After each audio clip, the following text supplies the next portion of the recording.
So guys, in today's video, I want to go over exactly how you guys can improve your fighting IQ. Now, if you guys don't know, your fighting IQ is generally the amount of intelligence that you have in your decision making within different fights within the mid and the end game. Early game fights are a bit more RNG based, so fighting IQ isn't as applicable. However, it's a very important fact for pretty much all of your fights within Fortnite competitive. I want to explain exactly how you guys can improve it. You can learn from pro players, and you can use this to apply into your actual competitive games in order to win more tournaments and eventually succeed as a pro player. Now be sure to use code Sonata YT in the Fortnite item shop if you guys do want to support me. Let's hop right into this video.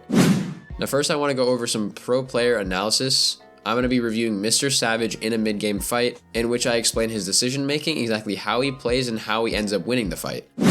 Now to begin, MrSavage right here is playing in a solo cash cup.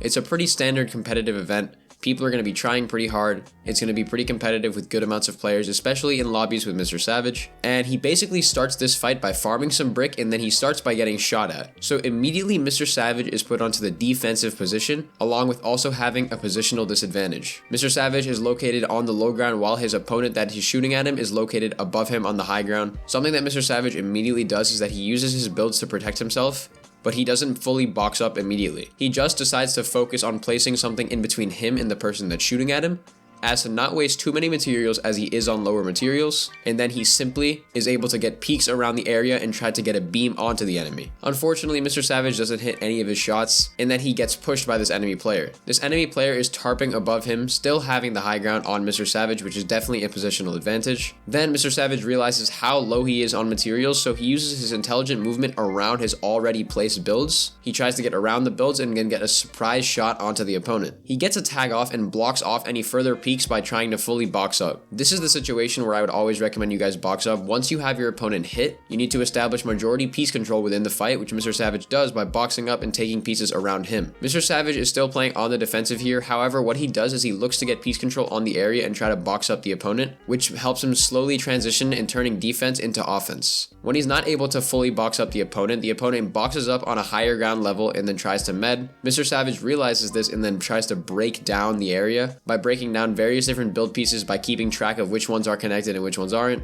And then what he's able to do is break the opponent down, obviously try to get a tag on him, and then he builds up, he edits, and then boxes the opponent in order to get the full kill.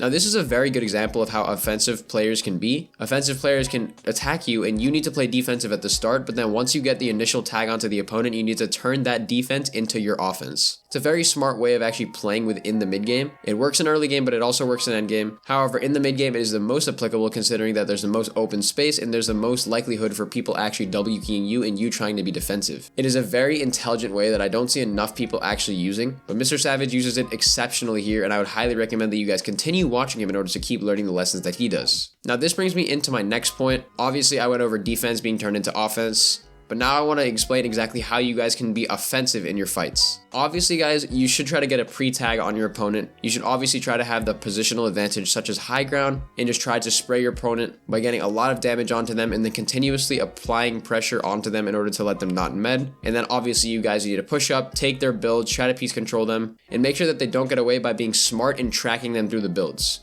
It's a very smart way of actually playing offensively and turning your offense into further aggressiveness and actually getting the elimination. Now that's just examples of how you guys can improve your fighting IQ in terms of offense and defense, but I want to go over exactly ways that you guys can practice it. Now the first thing definitely is that you guys definitely need to play Arena and practice in the actual game.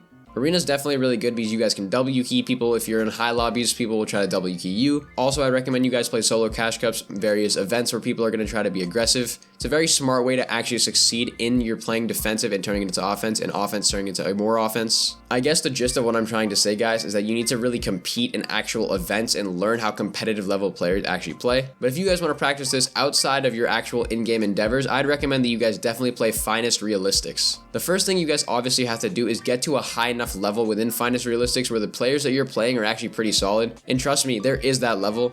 Some of the players that compete in Finest Realistics are quite good at the game. Once you get to that level where people are very good, Finest Realistics is a really great way to actually prioritize fighting and learn how to turn E-offense into defense and E-defense into offense. For example, you guys are put at equal loot, equal mats, but you guys might have positional variabilities where somebody has the advantage over another, and therefore your playstyle is going to have to change resulting in different fighting IQs. You're going to need to be more smart about how to play defense versus the opponent with the positional advantage having to be more smart about how to play offense. Finest is really just a great map. I don't think people really used it enough. It's a very smart way to actually succeed, so definitely consider practicing those 1v1s.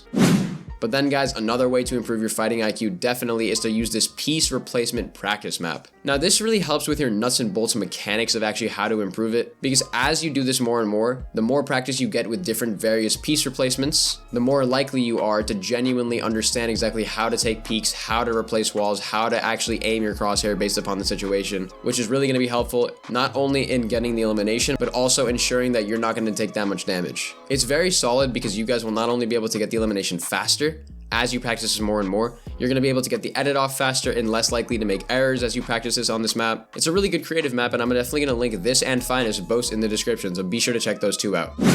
Now guys, of course, the biggest thing that I don't see enough players doing is watching other professional players. Now me personally, I'd recommend a various amount of pros to you guys in terms of the best fighters in the world. People like Malibuka, Merstach, Miro, Cam, Peterbot, Booga, all of these people have been very good at the game and very good at fighting for quite some time. Even the controller players still understand the basics of how to fight. They don't just kind of abuse their aim assist as they used to. Nowadays, they're actually very smart and technical with the way that they analyze fights and the way that they actually aggress onto opponents. The important part, guys, is that you understand the distinction between a defensive and offensive playstyle, such as these pros do. For example, if you see Booga in a fight and he gets a beam onto an enemy player and then decides to push them, that's an offensive playstyle. But vice versa, if you guys see Miro on the defense, where somebody beams him and he needs to box up and then focus on taking various different angles based on his material and positional situation, that's a defensive example of a fight. All of these pros have mastered the different variations of exactly what offense and defense are, and if you do the same, you're definitely going to improve your fighting IQ, and it's going to result in very good situations for you in your mid-game and late-game fights. But overall, if you guys follow all of these tips in order to understand exactly how to improve your fighting IQ, if you re-watch that Savage section, if you understand exactly how pros do this along with watching pros, you're definitely going to improve your fighting IQ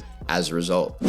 Anyways, guys, that is the video on exactly how to improve your fighting IQ. I really hope you guys did enjoy. I enjoyed making this video considering that I have made one in the past. Obviously, in that video, I analyzed FaZe Martaz, and while he is a good player, he's not really a high-level competitive player, and he just kind of goes for the fancy exploits and fancy shots. But now I really enjoy analyzing MrSavage considering that he's a high-level player playing in a high-level tournament, and he actually competes at a very impressive way. But that's about it for this video, guys. Be sure to like and subscribe to the channel, and I will see you all in the next video.